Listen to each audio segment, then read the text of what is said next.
Shalom saudara, pada Voice Adventist hari ini kita akan melanjutkan pembahasan mengenai Gender Identity Challenge dan LGBTQ bagian yang kedua.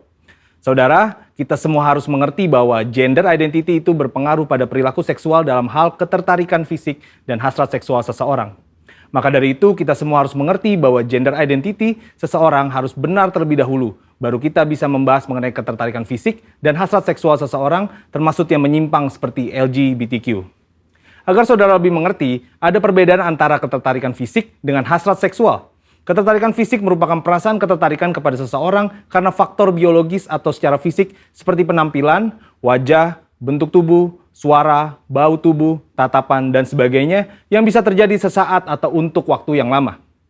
Tapi yang saudara harus ketahui bahwa tidak selalu objek yang membuat ia tertarik selalu lawan jenis. Contohnya, ada seorang anak cowok yang ngefans banget sama boyband K-pop karena suara dan performa panggungnya. Sedangkan hasrat seksual adalah tindakan untuk merealisasikan ketertarikan fisik, baik itu bisa di dalam pikiran atau secara fisik berhubungan seksual. Ini merupakan suatu pilihan mau dilakukan atau tidak. Hasrat seksual yang sah hanya dapat dilakukan antara laki-laki dan perempuan yang sudah menikah. Dari sini kita bisa melihat bahwa gender identity merupakan kunci sebelum memasuki tahapan ketertarikan fisik dan hasrat seksual. Jika gender identity-nya sudah terjadi penyimpangan, maka secara otomatis ketertarikan fisik dan hasrat seksualnya terjadi penyimpangan. Jika ketertarikan fisiknya sudah benar sesuai organ reproduksi seksualnya, maka untuk merealisasikan hasrat seksualnya pun harus benar, yaitu hanya boleh dalam pernikahan. Sampai di sini terlihat sekali bahwa hasrat seksual LGBTQ baik yang dituangkan dalam bentuk hubungan fisik maupun pikiran seperti fantasi dan juga semua hasrat seksual kaum heteroseksual yang terjadi di luar pernikahan semuanya adalah salah dan merupakan dosa.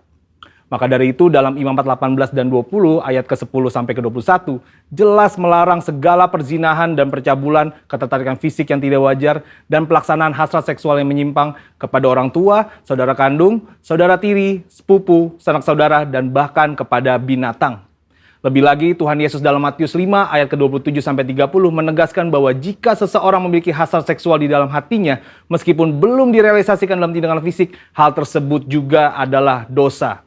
Nah, sampai di sini mungkin saudara bertanya, bagaimana langkah pemulihan bagi mereka yang mengalami Gender Identity Challenge dan LGBTQ? Ternyata langkah pemulihannya sama dengan semua yang jatuh dalam dosa, yaitu bertobat, berbalik dari dosa, dan datang kepada Tuhan Yesus untuk pengampunan dosa serta memberi diri untuk bertumbuh ke arah Dia. Dan juga dalam hal hasrat seksual, orang-orang percaya dipanggil untuk menyalipkan segala keinginan daging yang berdosa serta mengendalikannya sebagai bagian dari disiplin rohani. Maka dari itu yang paling terpenting ialah bagaimana langkah kita sebagai anak mudanya Tuhan dalam menanggapi LGBTQ ini. Saudara bisa melakukan 3M. M yang pertama adalah mengasihi.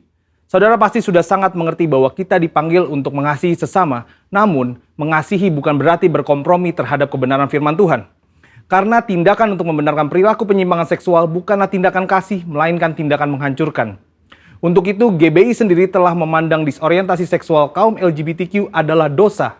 Namun, GBI meyakini bahwa kuasa Yesus dan pekerjaan Roh Kudus mampu mengubahkan orang berdosa. Jadi, wujud kasih kita yang benar kepada kaum homoseksual bukan memandang perilaku itu benar berdasarkan hak asasi manusia, namun justru menolong mereka keluar dari perbuatan dosa itu sesuai 1 Korintus 6 ayat yang ke-9 sampai ke-11. Selain itu, gereja atau kita sebagai orang percaya dapat menjadi wadah dan sarana yang positif dalam melahirkan pertumbuhan iman dan penguatan nilai-nilai rohani yang baru. M yang kedua adalah membantu. Gereja atau orang percaya dipanggil untuk membantu dengan memberikan pengajaran-pengajaran yang benar mengenai gender identity, batasan ketertarikan fisik dan hasrat seksual, sehingga orang-orang yang bergumul dapat kembali pada gambaran rupa dan gambar Allah sebagaimana Allah menciptakan manusia pada awalnya. Dan M yang ketiga adalah mengingatkan. Sebagai komunitas orang percaya, saudara juga dapat saling mengingatkan bahwa perjalanan hidup orang Kristen adalah mencapai keserupaan dengan Kristus. Yang berarti bahwa proses pengudusan hidup tidak akan pernah berhenti di sepanjang kita hidup di dunia ini. Meskipun ada pilihan berbuat dosa, namun kita memilih untuk menghindari dosa tersebut. Kesimpulannya, Tuhan membenci serta menganggap dosa semua perbuatan zina, cabul, penyimpangan seksual, dan siapapun yang tidak dapat mengontrol hasrat seksualnya. Sebagai komunitas orang percaya, kita tidak dapat terhindar dari orang yang memilih hidup dalam penyimpangan seksual, namun respon dan sikap kita adalah tetap mengasihi mereka, membantu mereka untuk mengendalikan perilaku seksual mereka, serta mengingatkan bahwa perjalanan hidup setiap orang percaya adalah ke arah Kristus. Saudara, untuk penjelasan lengkapnya dari tim teologi kami, silakan cek link yang ada di atas atau scan QR Code yang tersedia. Salam integritas, Tuhan Yesus memberkati.